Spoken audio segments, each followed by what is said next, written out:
오늘 오후 청와대 앞에선 베트남전 민간인 학살 피해자 청원서 제출 기자회견이 열렸습니다. 베트남 전쟁 한국군에 의한 민간인 학살 피해자와 그 유족들이 대한민국 정부에 민간인 학살 진상 규명 등을 공식적으로 문서로 전달한 것은 오늘이 처음입니다. 앵커 브리핑입니다. 103명의 목소리 그리고 미처 담기지 못한 수많은 목소리에 응답해 주십시오. 베트남 민간인 학살 피해자와 그 유족들 그리고 그들과 함께하는 민변 변호사 등 시민사회단체 활동가들이 청와대를 등지고 모여섰습니다. 베트남 전쟁 당시 한국군에 의해 가족을 잃거나 직접 피해를 당한 16개 마을 103명의 베트남인들이 한국 정부의 진상규명과 사죄, 피해 회복을 위한 조치 이행을 촉구하는 청원서를 전달하기 위해서입니다.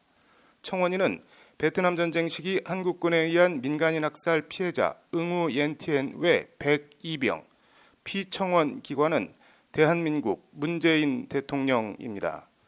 217쪽짜리 두툼한 청원서엔 103명 청원인 한 사람 한 사람의 얼굴과 피해 사실, 한국 정부에 바라는 호소가 빼곡하고도 절절하게 담겨 있습니다.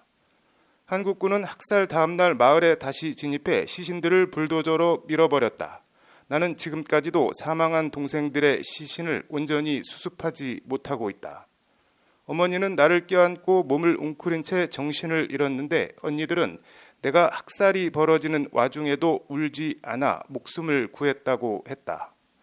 한국군은 단지 미군의 용병일 뿐이었는데 왜 미군보다 더 잔인했는지 알 수가 없다.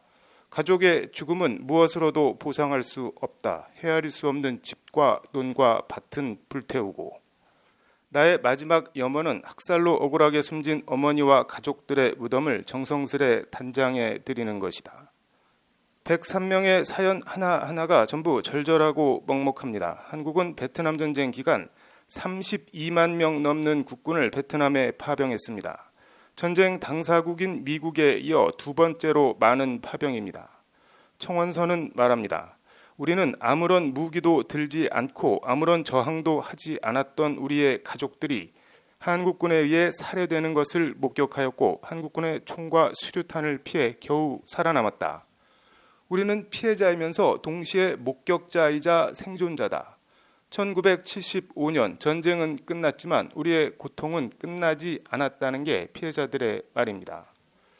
이들 피해자들이 바라는 건 세 가지입니다. 한국 정부기구에 의한 진상조사 및 사실 인정, 공식 사과와 피해 회복을 위한 조치. 한국 정부가 일본에 의해 식민지배를 당하였던 시기의 불법행위 문제에 대해서 여전히 일본 정부의 법적 책임을 요구하고 있음을 알고 있다.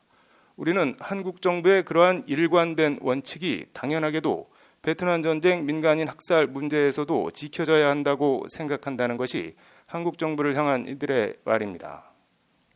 수십 년간 한국 정부는 베트남 전쟁 민간인 학살에 대해 공식적으로 긍정도 부정도 하지 않는 이른바 전략적 모호함이라는 태도를 보이고 있습니다. 일본의 전쟁 범죄의 사죄를 받으려면 똑같이 당신들의 전쟁 범죄에 대해서도 사죄를 하라.